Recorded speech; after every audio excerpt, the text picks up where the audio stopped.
Happy Thursday, everybody. Welcome back into another edition of Morning JOX. Conrad Van Order, Damian Mitchell here with you, getting you ready for another exciting weekend of college football action as we have both Alabama and Auburn getting after it on Saturday. They're going to be playing at the exact same time. So just like in basketball, they're now going to play at the exact same time on Saturday in football as well.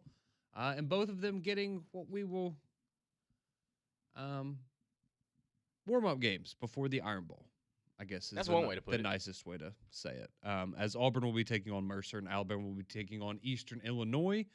So an opportunity for both of them, right, to let's call it what it is, right? You just don't want anybody to get hurt in these games. That's really kind of the main priority, as both of them, obviously Auburn, we expect to be get a win over Mercer and then be playing not only to ruin Alabama's season, but also playing to make a bowl game themselves and potentially get an opportunity to go play that 13th game. And Alabama, obviously, still hoping to find a spot in the college football playoff with a win this week and then a win over Auburn. So again, they're trying to stay healthy because they're hoping that they have a few more games left in their season and not 3. So we will see how that all goes this upcoming weekend. But speaking of injuries, that's normally how we like to start the show here on Thursdays. And so you don't have the, I guess, traditional SEC availability reports for Alabama and Auburn this weekend because they're playing Mercer in Eastern Illinois. So you don't get those on the SEC website like we've been accustomed to here for the last couple of months. But we have gotten some big injury news on both fronts this week. And some of it unfortunate, especially on the Auburn side, as they have, I guess, the biggest injury news right now between the two programs. And that, of course, if you missed it, is the fact that DeMarcus Riddick, the standout linebacker for the Auburn Tigers, he is going to miss the remainder of the season. He is having shoulder surgery. And so DJ Durkin confirmed as much yesterday as well. So that's a big loss there. Obviously, Riddick, a big part of what Auburn likes to do defensively. And we all remember he added a little flair to the Iron Bowl last year. He did. So now he's unfortunately not going to be a part of that game next weekend. And, whatever bowl game potential for Auburn, he'll be back next year as he gets that shoulder taken care of. So that's the big injury news there is Auburn linebacker DeMarcus Riddick. He is going to be out not only this week, but moving forward for the rest of the season due to shoulder surgery. Also, keep in mind, I'm sure a lot of you haven't forgotten this, but just in case you have or you missed it earlier in the week, also, Auburn, you're not going to be with Ashton Daniels. You're moving with either Jackson Arnold or Deuce Knight at the QB1 spot because, as we know, Ashton Daniels wanted to redshirt, and he can only play one more game this year. So, obviously, they're going to save him for the Iron Bowl. And Auburn, nice enough to respect his wishes, and him obviously still wanting to go out there and give them the best chance against their rivals. So, we'll see. I've heard that Deuce Knight has gotten some time. I know it was reported that he was running with the ones in practice. That's not a surprise. I mean, DJ Durkin said we're going to see both of them this weekend, so I don't think it should be a huge shock that, they're splitting reps between the ones there with those two guys. But who ultimately takes the first snap, we'll still have to wait and see on that one. And then quickly for Alabama, the injury news there is that Parker Brailsford, your center, he is questionable now. I guess Kalen DeBoer said he's up in the air for the Eastern Illinois game, but I would imagine this is probably an opportunity for you to, hey, sit him down, take a week off, get ready for the Iron Bowl and what's ahead of that. So Parker Brailsford maybe not going to be available for Alabama on Saturday. So that's your big injury news for those two programs. But, I mean, the Riddick news hurts, obviously, but all things considered, you're not in terrible shape for it to be this point in the season. No.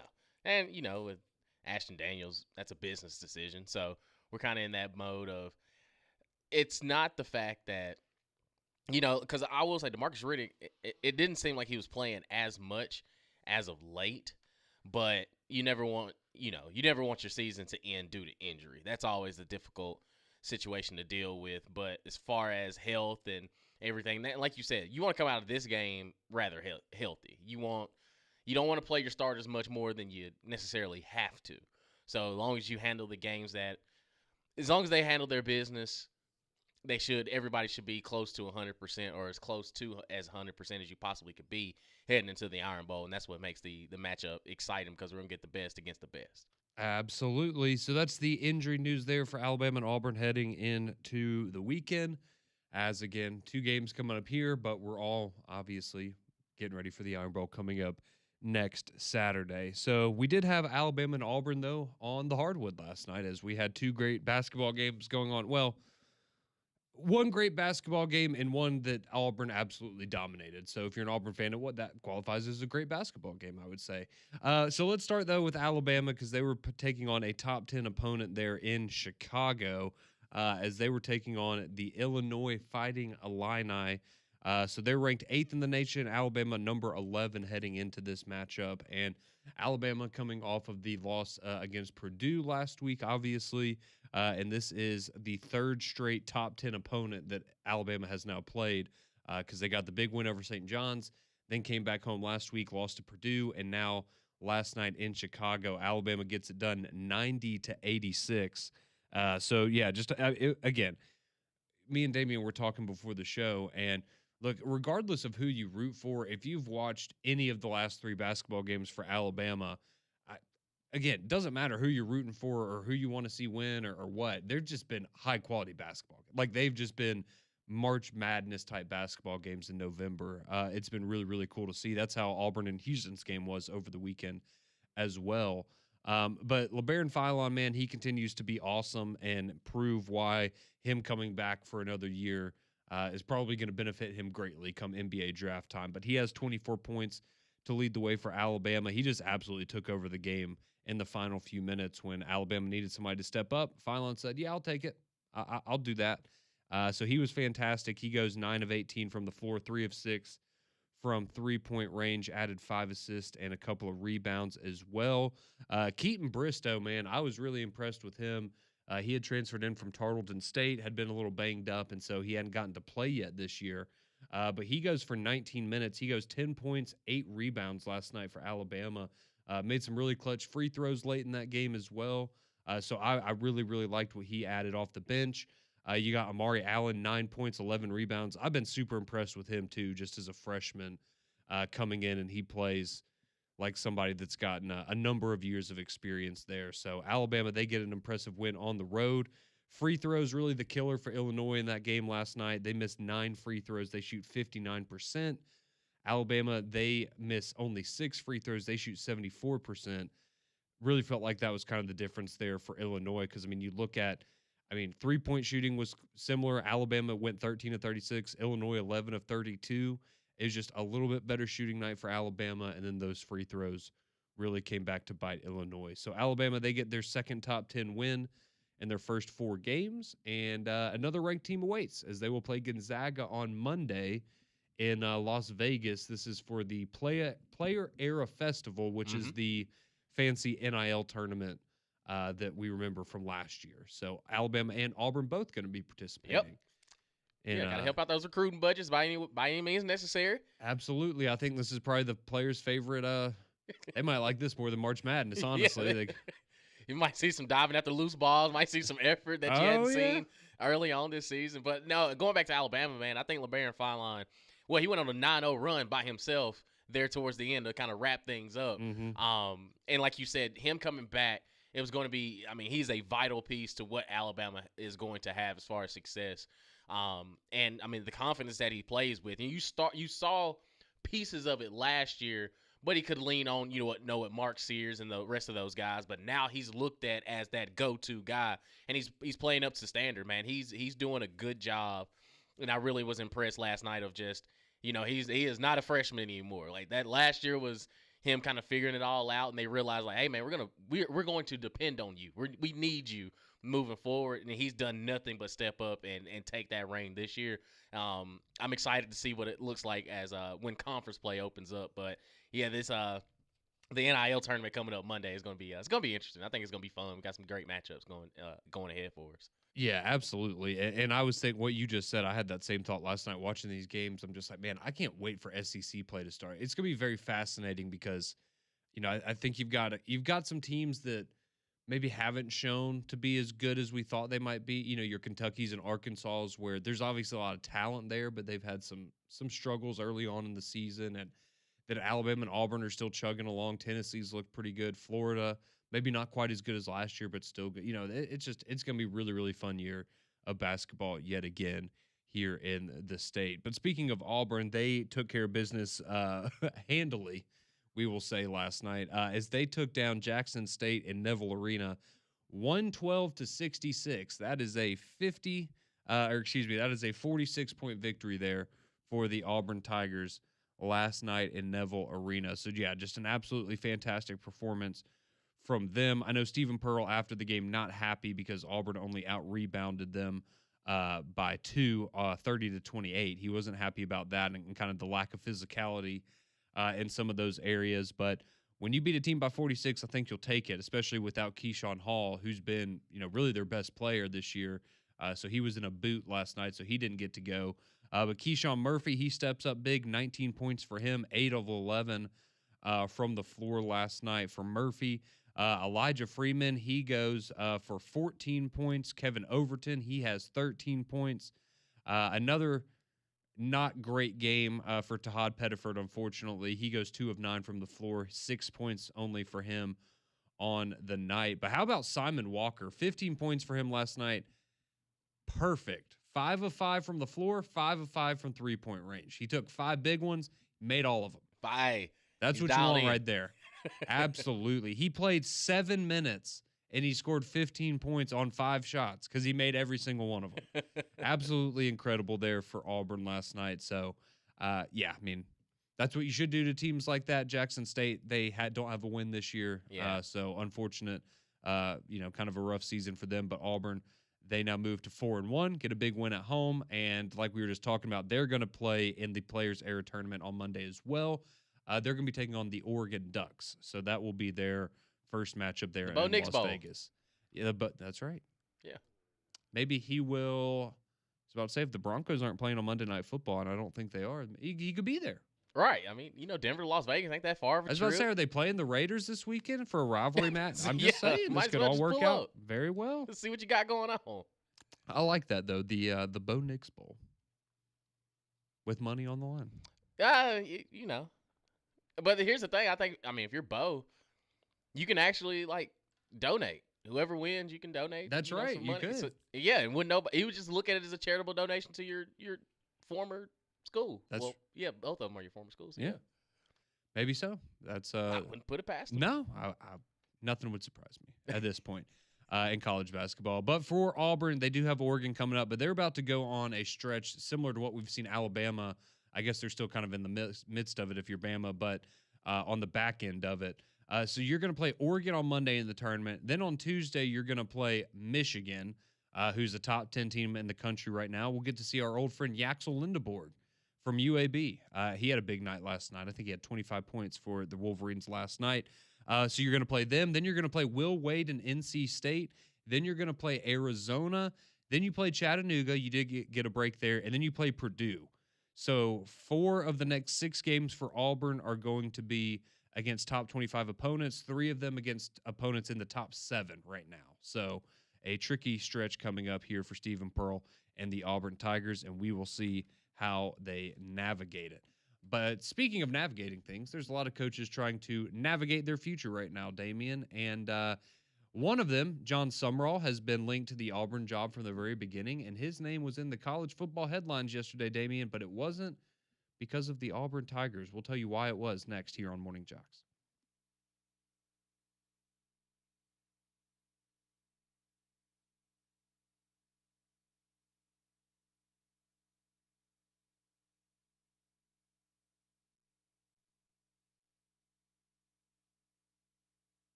Welcome back into Morning Jocks here on your Thursday morning. Conrad and Damian here with you until 7 o'clock when we will hand you off to McElroy and Kubelik in the morning.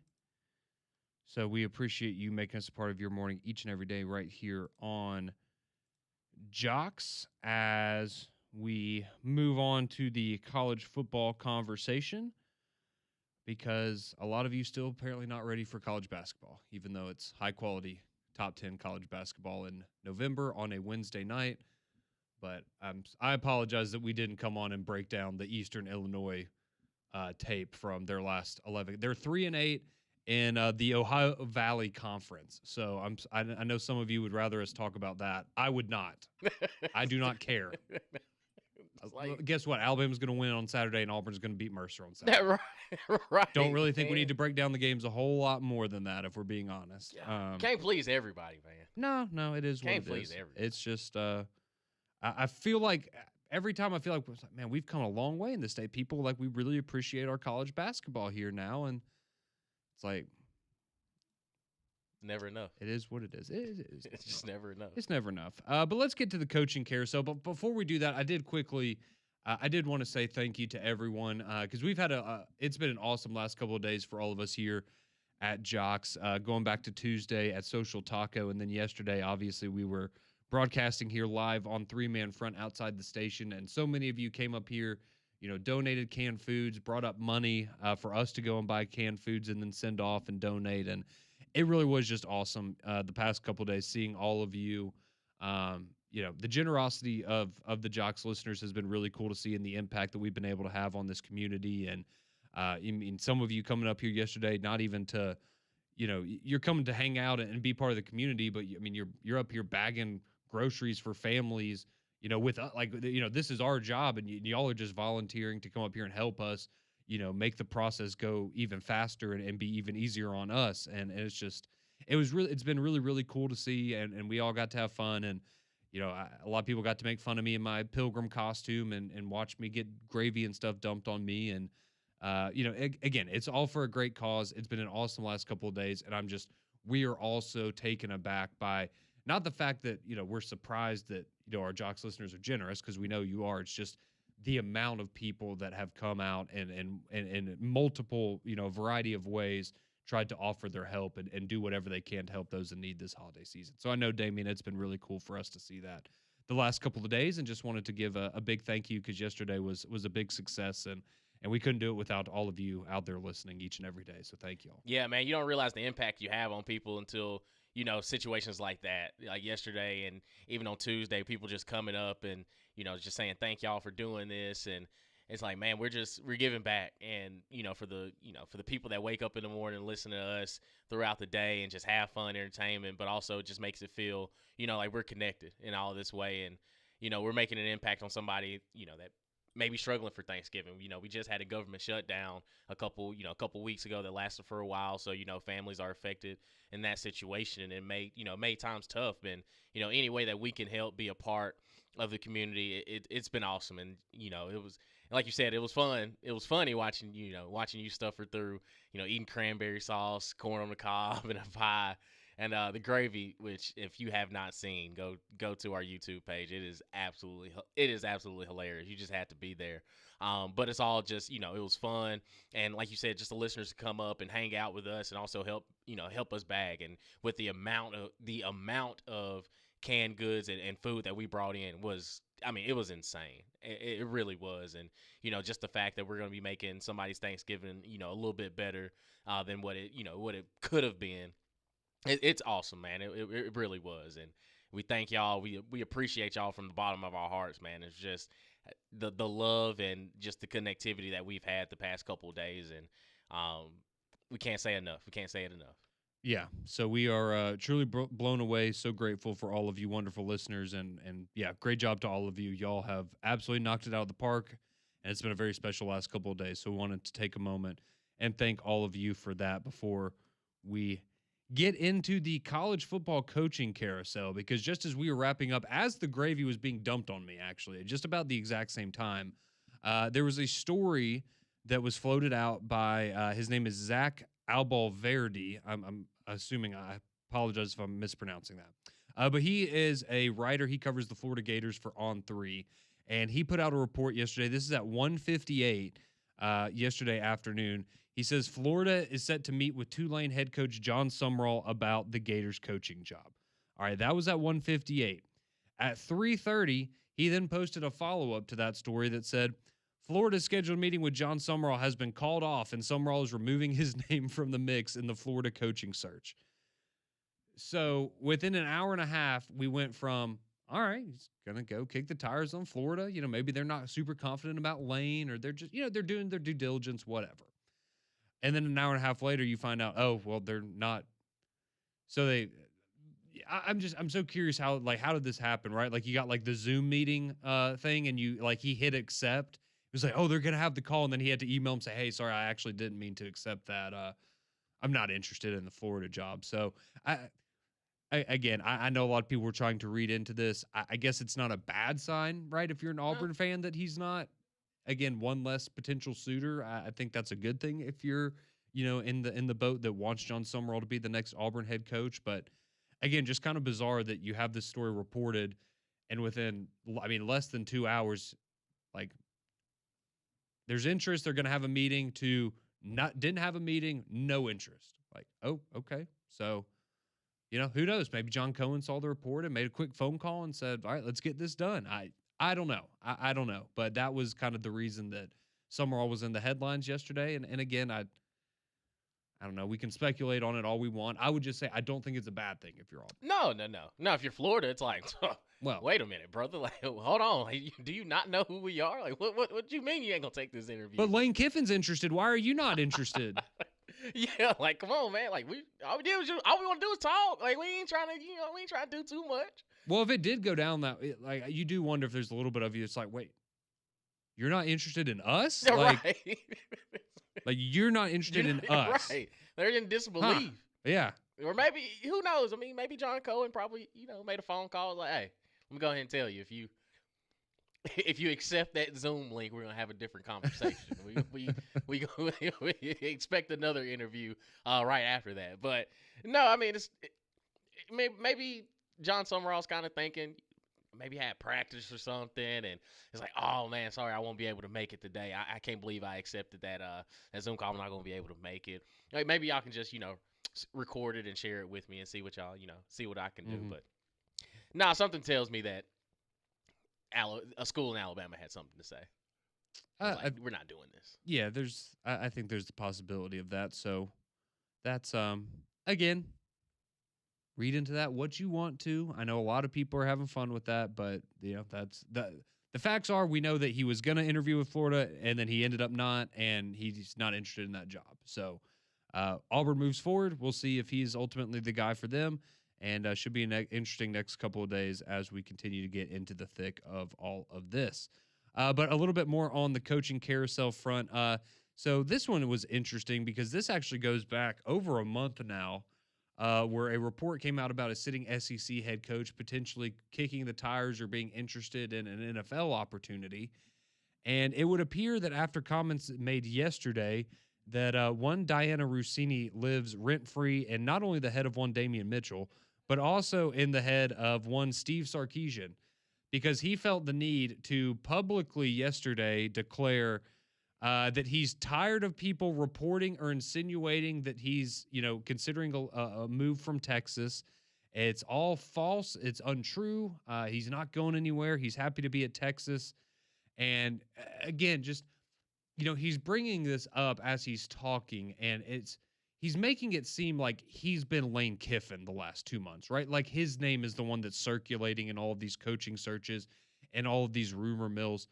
And outside, who knows? I'm sure people, there in Austin talk about it. Outside of the report that Diana Rossini made about a month ago, that he would entertain, NFL job opportunities, I haven't heard a single person mention Steve Sarkisian for any of these coaching jobs. So it's just very interesting that he felt the need to come out now and declare this after, when the report initially came out over a month ago, his report was, he called it a bunch of crap, right? He said, why are we even talking about this? This isn't even a story. It's not professional journalism. and now a month later, no one's talking about it, and he feels the need to come out and double down. All that tells me is that those rumors were 100% true, and you absolutely were entertaining those job opportunities. And maybe you've had a little bit of a disappointing season, and the opportunities that you thought would present themselves to you have not.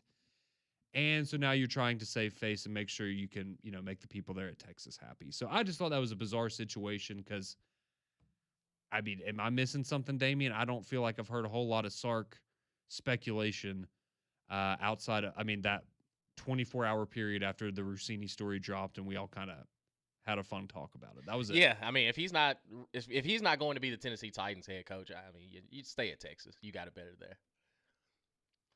Yeah, you got it better at. I mean, even if the Titans offer you that job, you probably got it better at. Don't be disrespectful. At Texas, I'm just. He can fix Cam Ward. Actually, Cam Ward ain't broken. It's everything else that's broken. Well, that would be my concern. Is I don't know if he can fix all of that stuff. So, but yeah, I guess Sark is staying in Texas. So good for him. Thank you, Sark. We appreciate you clarifying that for us. I wasn't sleeping at night, but now I can. So thank you for letting us all know. So that's your coaching carousel buzz there. Kind of a quiet day for Lane Kiffin yesterday. So I'm sure today will be nice and entertaining. I'm sure we'll have some fun social media posts or something like that for Lane today. But that's all we have on the coaching carousel. So this is normally the part of the week where we would give you our keys to victory for Alabama and Auburn. But they're going to win on Saturday. So we're going to do something a little different when we come back. Not necessarily keys to victory, but what are the things we're most excited to see from both teams this week? Obviously, with Auburn, a lot of that conversation going to focus around the quarterback room. Who do we think it's going to be, Jackson or Deuce? What does that tell us maybe about Auburn moving forward at the quarterback position as well? We'll dive into all of that next here on JOX.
6:34 here on Morning Jocks. Appreciate you making us a part of your day each and every morning as we continue the college football discussion here. So we just gave you the latest from the college football coaching carousel, which is as entertaining as it's probably ever been, honestly, this season.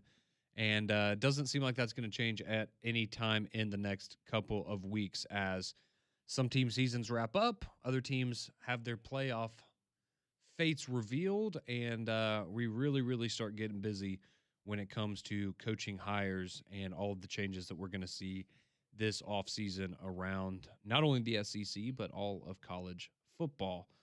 So let's now turn our attention, though, to what's coming up this weekend, because as we know, Alabama and Auburn both in action coming up here on Saturday, both of them playing teams that, I mean, let's be honest, it's probably going to be pretty sizable victories for both teams. So they're both going to be in action at 1 p.m. on Saturday. They're on the SEC Network Plus, so you're going to have to watch this one, on an ESPN app, something along those lines. So just go ahead and make sure that you are prepared for that. It's not going to be on traditional ABC or ESPN. It's going to be on SEC Network Plus. But Alabama, they're taking on Eastern Illinois. Auburn is taking on Mercer. Eastern Illinois, again, we were telling you earlier, they are 3-8 on the season. They are in the Ohio Valley Conference Big South Association. That is their conference that they call home. Mercer, they are 9-1, as we know in the Southern Conference. They're one of the better FCS teams in the country. So those are who the opponents are for this weekend. But again, Alabama and Auburn should both be able to take care of business. I think what we're most excited for, though, Damian, we'll start with Auburn. And I think obviously the intrigue here is how much are we going to get to see Deuce Knight? And so I think that's where a lot of people, I'm fairly confident that the offense and what you saw against Vanderbilt, I think they're going to be able to carry a lot of those things forward, right? Because it felt like maybe things were more organized, I guess would be a nice way to put it, in the sense that it just felt like the coaching staff knew what their jobs were. The players knew what their jobs were. It looked like they had practiced a game plan, and then they went out there and executed it on Saturday, which wasn't how it looked a lot of times under Hugh Freeze. So I think a lot of that stuff can carry over. But now the question is, without Ashton Daniels this week at least, will it still look similar, whether it's Jackson or Deuce? And I think that's where there's intrigue on both sides. Obviously, want to see Deuce Knight, see what he's capable of doing, because we saw him early on in the season in a very limited spot. But now it's, all right, you kind of had a full season of college football. How have you developed? How much have you learned? But I'm also excited, I'll be honest, to see Jackson Arnold, because it's, okay, if we can see Jackson Arnold and let's say he can go out there and execute at a high level, regardless of the opponent, then again, it's just another thing that we can go back and go, man, how did this get fumbled so poorly when Hugh Freeze was here? Why was this such an issue? Because Ashton Daniels looked great in that first game under DJ Durkin. Can Jackson Arnold now go and show that maybe he wasn't the biggest issue at times in his Auburn tenure? So I think that's what a lot of people are going to be most interested in, Damian, is just seeing that quarterback situation and really kind of how it's split up, right? Who gets the first reps? Is it, does Jackson get the first half, Deuce gets the second half, vice versa? I don't know what exactly it's going to look like, but it does seem like we're going to get both of them on the field at some point. Yeah, and I think one thing that was different and very evident when they were playing Vanderbilt is the pace in which the offense played. Like they were running and gunning, and it felt like they had an actual plan, play to play. To me, I honestly think because of just how inconsistent we've seen Jackson Arnold, other than just him being an older guy, I don't see why you don't throw Deuce out there to start the game. Get him some burn, because this is the first time he'll be out there with the ones. He'll go out there and execute. Or you're assuming that he's going to go out there and run the offense at the full capacity that every other quarterback has had. Against, and again, no offense to Mercer, but a lesser opponent. Like, you're not going in there staring across, Missouri in the face or Oklahoma in the face. Like, it's Mercer. It's kind of, as long as you can find a way to get the ball to Eric Singleton, Cam Coleman, and those guys, I think you should be okay. And you can rely on the run game too, because Jeremiah Cobb has shown that he can tote that thing. And it seems like Darrell Robinson is getting a little bit closer to being a full participant. So you'll see what it looks like as far as the carries go. And I mean, we've seen Omar Mappson a couple times and what he's been able to do. So I think the biggest thing is just your offensive line. The offensive line has been your Achilles heel for majority of the season. Pretty much the only thing on the offensive side besides quarterback is just the inconsistency of what you've seen in the offensive line.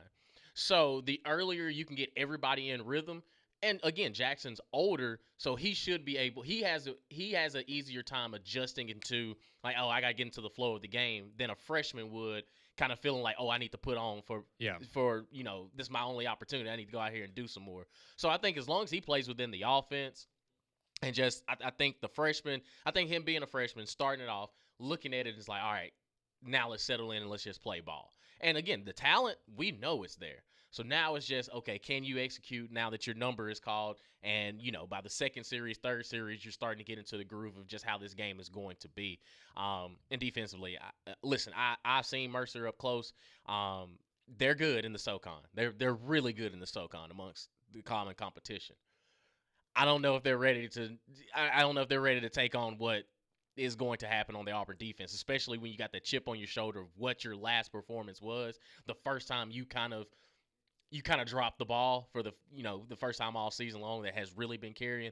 That now is like a get right situation. Now I will say Coach Jacobs and those guys, they have a lot of variety as far as what their offense looks like. So you got to be aware for a lot of things. You got to be definitely reading your keys, but I'm expecting Auburn's defense to go out there and do what they do best, and that's handle business. So I think it's a get-right situation, but you are interested to see what Deuce Knight can do when he's looked at it, when he has the first team reps. Yeah, and I think the exciting thing, too, or just something that's been cool to see is, we've had a lot of players for Auburn that have, whether it's in post-practice interviews or on social media and things, you can tell that the players are excited for Deuce, right? And you can tell that it's yeah, man, this is a guy that, he came in, he's worked hard, he's waited for his opportunity, and now he's going to get an opportunity. And it's just really cool to hear, the other guys talk about him and not only what they've seen from him on the field, but just, again, it's that brotherhood, right? It's, man, this is somebody that we've seen put in the work. We've seen the talent that's there.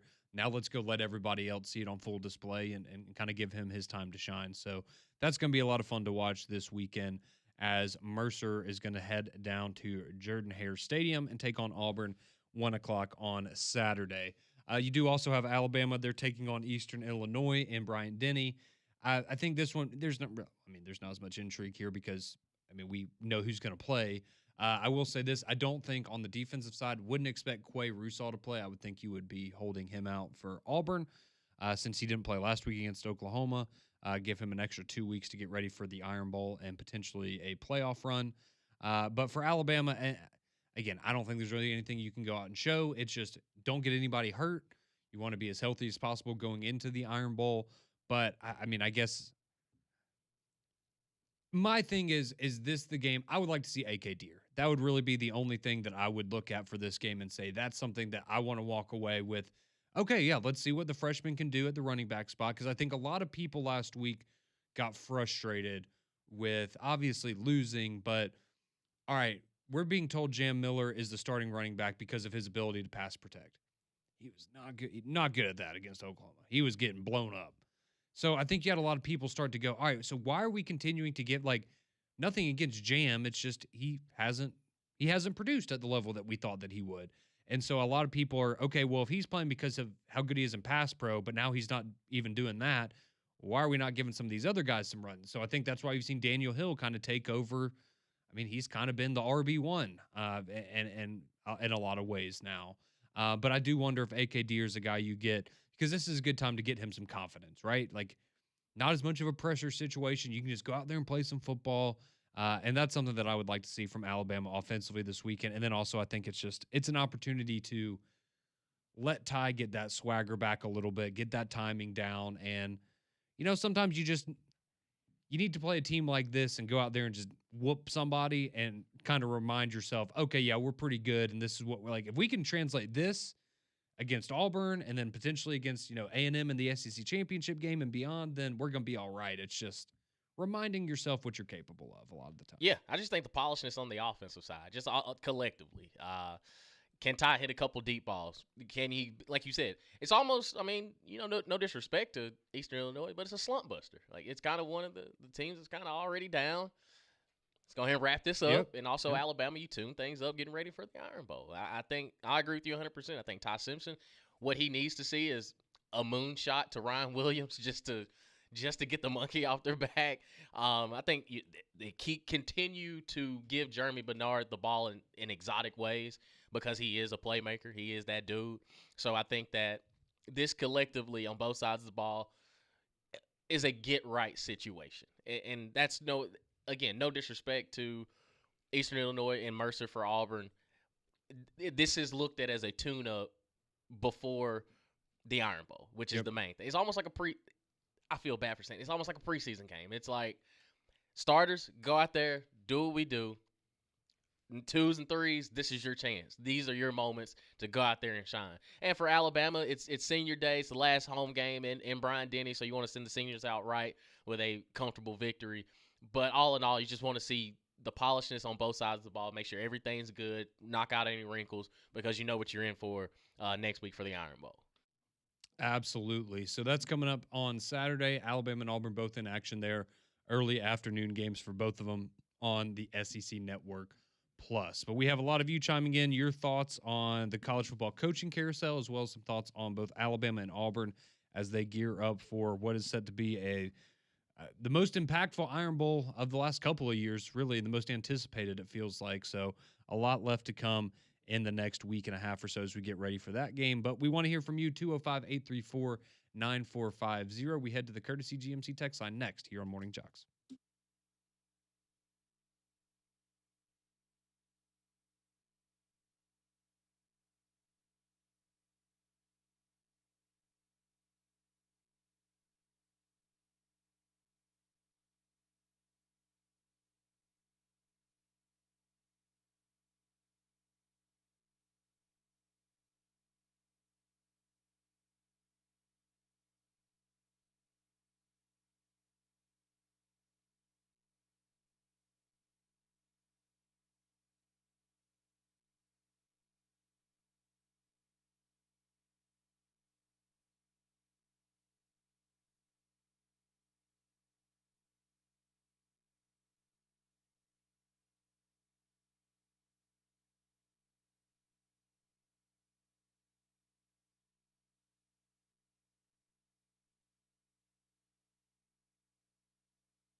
Appreciate you tuning in to Morning Jocks here each and every morning.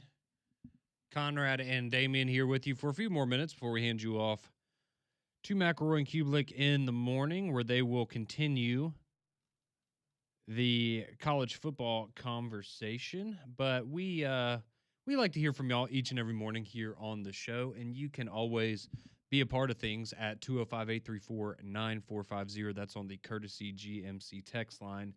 And a lot of you chiming in on a variety of topics this morning. Let's see, like Heath, he texts and he says, if Alabama doesn't explode offensively against Eastern Illinois, do you worry about that at all? Because they have some really bad losses. I mean, yeah, I think if you walk out of that game and you score 20 points like you did against LSU, you probably don't feel great about that. Makes you feel a little uncomfortable. Yeah, I mean, you probably want to see him put up 45 plus. I think that's fair. But I think wouldn't be surprised if that's what happened. I mean, just go back to the ULM game. We saw how that one ended up going, and that was right after the loss to Florida State. So, yeah, I think the offense they'll be fine this week. Eastern Illinois is not great. Taylor chimes in. He says, if Kiffin does leave, what coach do you think could step in and continue the success that they've had so far at Ole Miss? You know, that's a good question. I do think that, again, I mean, I understand he's the favorite, but I think Jon Sumrall is another guy that Ole Miss would love to consider to be a candidate. Ole Miss is an interesting one because I think it's a much better job now because Lane Kiffin said it, like the job that Lane Kiffin has done has made that job a lot more attractive. It'd just be interesting, you know. I'd be very interested. Let's say somebody came in there, didn't do a great job for 3 or 4 years. Then what does the Ole Miss job look like? Right. I think that's kind of the interesting thing. The first person I'm calling is Alex Golish. I would think Alex Golish would be a good one, even though Alex Golish was on Twitter last night talking to his AD or the CEO of USF Sport. I thought that was the AD, but I guess it's somebody else. But he seems locked in there in South Florida. That's great. Locked in. They got a big one coming up this weekend, Damien. Yeah. What? No, they do. They have a game this weekend. Yeah, it's a big one. Yeah, absolutely. Chris chimes in. He says, do y'all think this year's Bama Hoops team is NATO's best team so far? We'll see. I mean, the bar the bar's pretty high. The bar is pretty high. And it's also, I mean, it's early on. I will say this. I think it's going to be really fascinating to see, and this goes for both Alabama and Auburn. It's going to be really fascinating to see what these teams look like in 2 months. Because they got a lot of young guys and a lot of young guys that are playing like not young guys already. Yeah. So what is that? I mean, they might be playing like 5-year vets in 2 months. So we'll see. But yeah, both. I think they both look really good. I've been really impressed with Alabama so far early this year. I did not think that they would look as good as they have. I thought they might take a step back this year. Let's see. This one says, yeah, okay. I bet Hugh Freeze would like to go back to Ole Miss. I'm sure he would. Well, he ain't going to. Sure he would. That ain't happening. Someone says, none of this that y'all are talking about with Auburn is news. Deuce Knight is starting. That's news to me. Okay. Sorry. If you know, I appreciate it. Appreciate you letting us know. Yeah, thanks for tipping us off. That's great. Cowboy chimes in. He says, at least we aren't hearing Brian Kelly talking anymore. Nah. No. I mean, I think legally, like, I don't think he can. Like, there's some money issues right now, man. He ain't worried about. He's in a legal battle right now. He's trying to get those funds up. Hey, absolutely, as he should. This is what was on my contract. You put a piece of paper in front of me. We both signed it. Seems I ain't like agreeing on nothing. Like I held up my end of the agreement. Right, y'all let me go.